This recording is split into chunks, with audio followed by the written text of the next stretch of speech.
Trial میں اس کی اجازت ہم نہیں دے سکتے. جو ناظم صاحب ابھی کہیں گے وہ گواہی نہیں ہے، ثبوت نہیں ہے، بلکہ سنی سنائی بات ہے. وہ صرف تبھی کہی جا سکتی ہے جب استغاثہ عدالت میں ان ساتھیوں کو پیش کرے جنہوں نے ناظم سے یہ بات کہی ہے. مگر چونکہ ام، ایسا کوئی شخص استغاثہ گواہوں کی فہرست میں شامل نہیں ہے، تو یہ سوال یا اس کا جواب کسی کی بھی اجازت نہیں دی جا سکتی. مگر یور آنر، جج صاحب نے ہاتھ اٹھا کر پروسیکیوٹر کو روکا، پھر آنکھیں مسلتے ہوئے چند لمحوں کے لیے سوچا، پھر اس بات میں سر ہلایا. سسٹینڈ.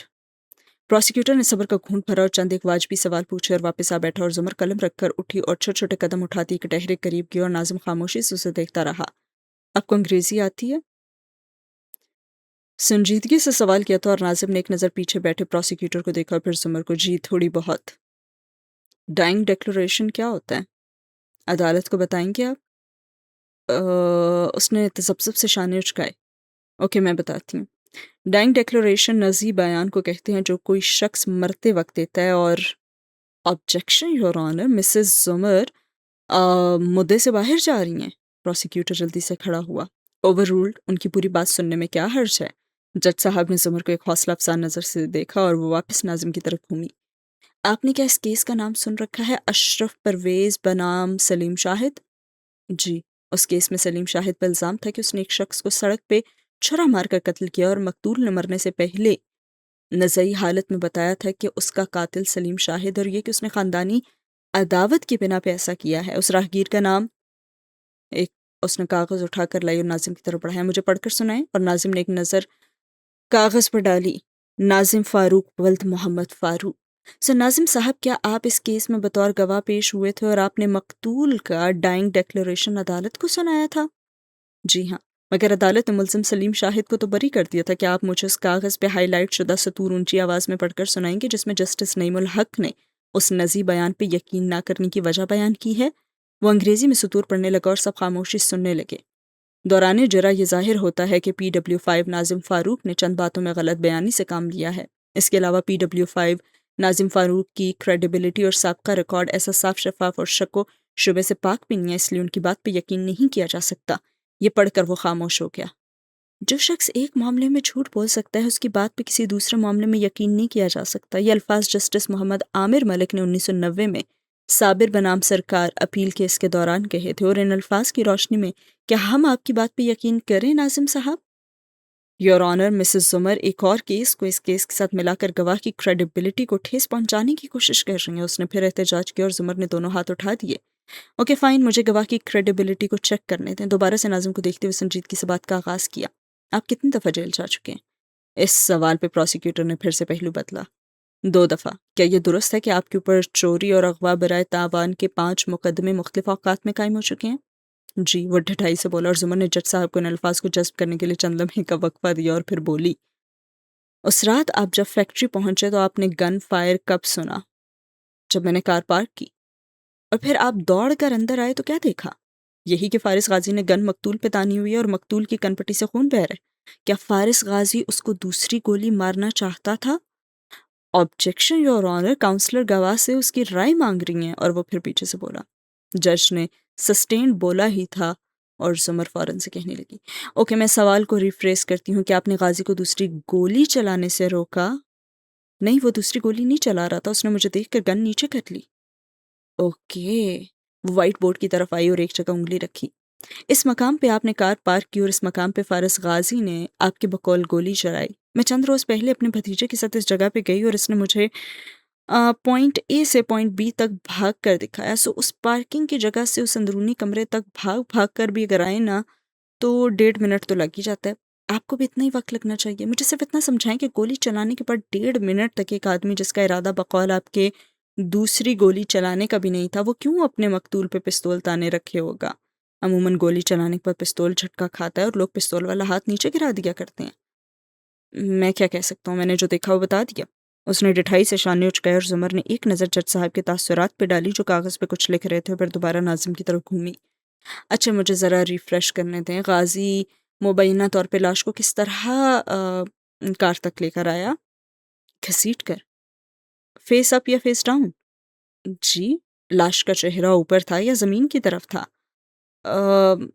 اوپر تھا. جو راستہ آپ نے پولیس کو بتایا جہاں مقتول کے خون کے دھبے بھی ملے ہیں وہ پتھریلا بھی ہے اور درمیان میں کافی گھاس بھی ہے، جیسا کہ آپ ان تصاویر میں دیکھ سکتے ہیں۔ اس نے اپنی میز سے چند تصاویر اٹھا کر باری باری جج صاحب اور پھر نیچے پروسیکیوٹر کی میز پہ رکھی۔ اس لحاظ سے جب کسی شخص کو ایسے زمین پہ گھسیٹا جائے تو اس کی کمر پہ رگڑ کے نشان یا کپڑوں کا پھٹنا یا سبز مائل دھبے ہونا تو ضروری ہوتا ہے نا، لیکن رپورٹ میں تو مقتول کے جسم پہ ایسا کوئی نشان نہیں تھا۔ پروسیکیوٹر کھڑا ہونے ہی لگا مگر وہ اونچی آواز میں بولے گئی، اور اس سے پہلے کہ پروسیکیوٹر صاحب اعتراض کریں، 1990 میں جسٹس عامر ملک نے سردار لطیف کھوسہ کے کلائنٹ صابر وغیرہ کی اپیل اس لیے منظور کی تھی کہ اگر اس نے مبینہ طور پہ لاش کو گھسیٹا تھا تو لاش پہ سبزی مائل دھبے یا رگڑ کے نشان کیوں نہیں تھے۔ اس ججمنٹ کی روشنی میں یہ ثابت ہوتا ہے کہ ناظم صاحب کے بیان میں جھول ہے اور لاش کو 2 لوگوں نے اٹھا کر کار میں ڈالا تھا اور وہ 2 لوگ شریک جرم ہی تھے۔ اوکے، اب کاؤنسلر ٹیسٹیفائی کر رہی ہیں،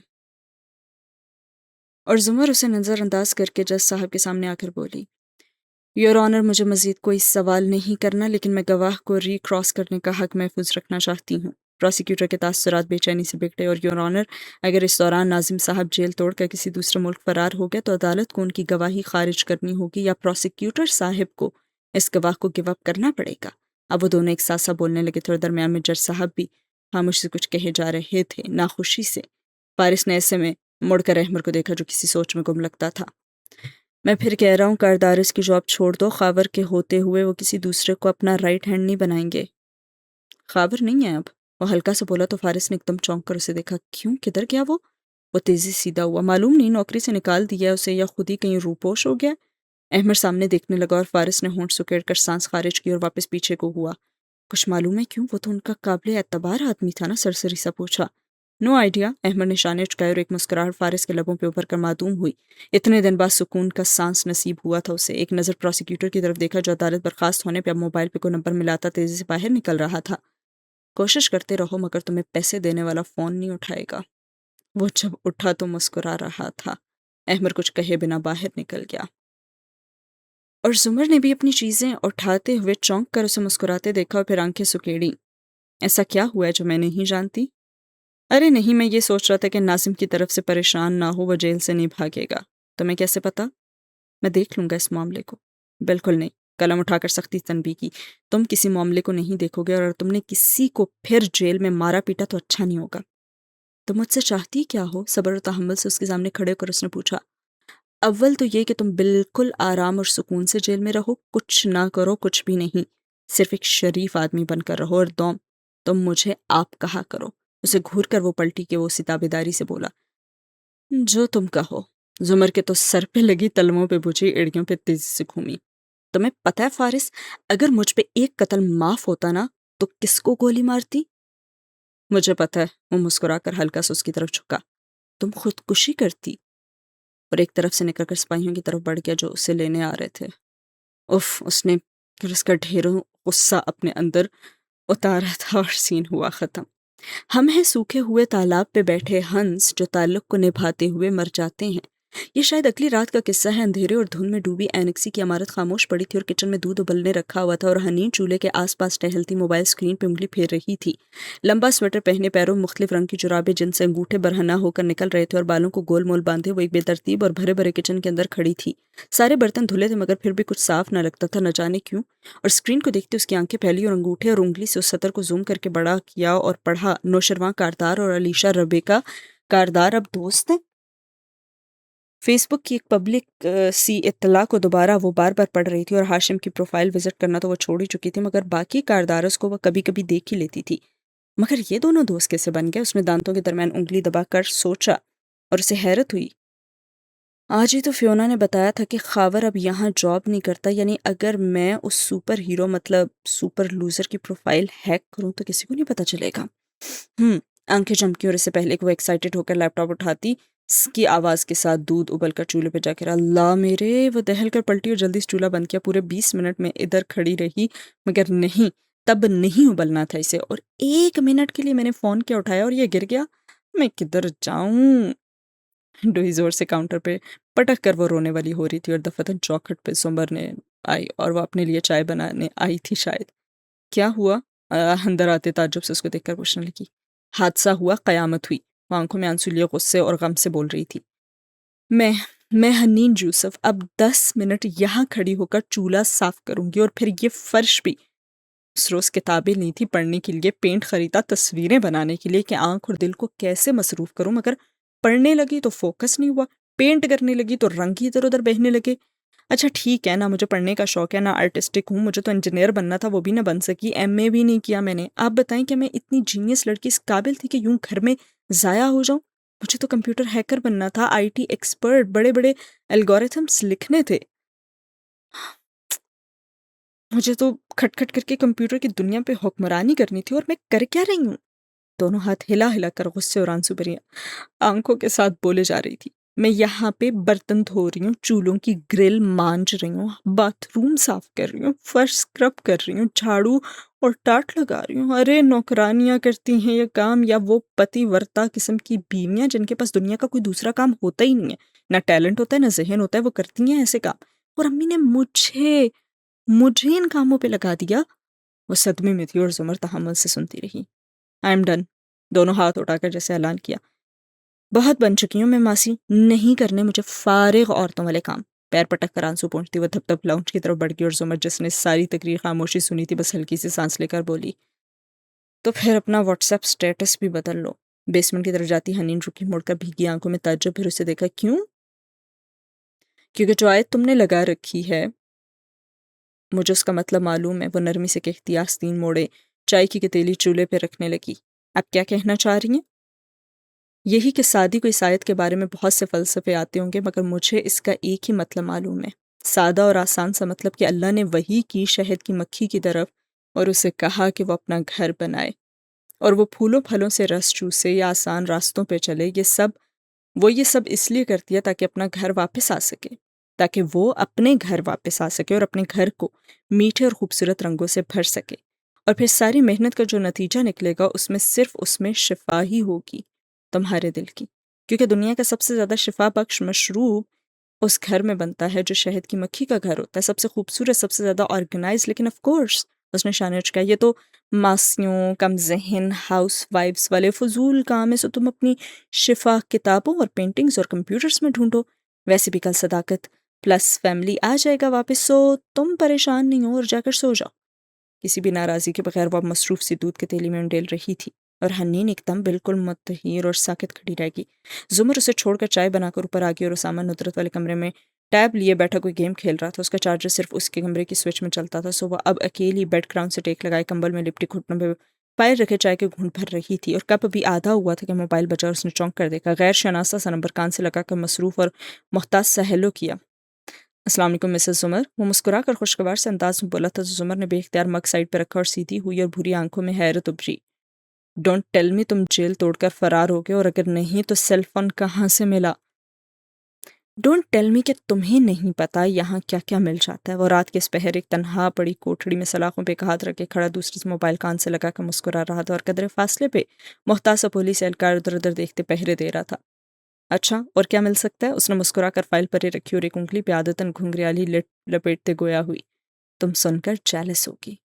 اوہ، میرا سٹینڈرڈ اتنا نہیں گرا کہ میں جیل میں خفیہ طور پہ لائی جانے والی لڑکیوں سے جیلس ہوں۔ ویسے کوئی خاص کام تھا کیا جو تم اپنی کسی دوست کو چھوڑ کر مجھے فون کر رہے ہو؟ استغفر اللہ، مذاق کر رہا تھا۔ وہ خفا ہوا۔ میں سیریس تھی۔ لٹ انگلی پہ لپیٹتے اس نے شانے اچکائے۔ اچھا، کام تو کوئی نہیں تھا، یوں ہی خیریت پوچھنا چاہ رہا تھا۔ ہم ٹھیک ہے، مزے میں ہیں۔ پھر وہ ذرا اداس ہوئی۔ سعدی نہیں ہے بس۔ وہ لمحے بھر کو خاموش ہوا۔ ایک زمانے میں اسی طرح سعدی کو کال کیا کرتا تھا۔ کچھ یاد کر کے اداسی سے مسکرایا۔ تم ہمیشہ سے ایک 2 نمبر انسان تھے۔ اور وہ ہلکا سا اور زمر کچھ کہنے لگی، مگر کھٹکا ہوا، اور چونکی کھڑکی کے باہر بیلکنی کی بتی جل رہی تھی، اور وہاں کوئی سایہ سا تھا۔ اوہ، وہ گردن اونچی کر کے دیکھنے لگی۔ فارس بھی ٹھہرا۔ کیا ہوا؟ بیلکنی میں کوئی ہے۔ وہ ذرا آگے کو ہوئی تو دیکھا وہ ہاشم کا کتا تھا، جو غالباً بیلکنی کی بیرونی سیڑھیاں چڑھ کر وہاں آ بیٹھا تھا، اور وہ پرسکون ہو کر واپس ٹیک لگاتی بتانے ہی لگی تھی، کیا مطلب؟ کون ہے باہر؟ تم اکیلی ہو؟ باقی سب کہاں ہیں؟ وہ ایک دم اتنی تیزی اور پریشانی سے بولا تھا کہ زمر کہتے کہتے رک گئی، اور پھر اس کی آنکھیں چمکی اور مسکراہٹ دبائے ذرا دیر کو رکی۔ ہاں میں اکیلی ہوں، لیکن معلوم نہیں کون ہے، کوئی سایہ ہی ہے۔ کدھر ہے؟ تمہیں وہ نظر آ رہا ہے؟ کھڑکی بند ہے کیا؟ ہاں، اب نظر آ رہا ہے۔ رک رک کر فکر مندی سے بتانے لگی۔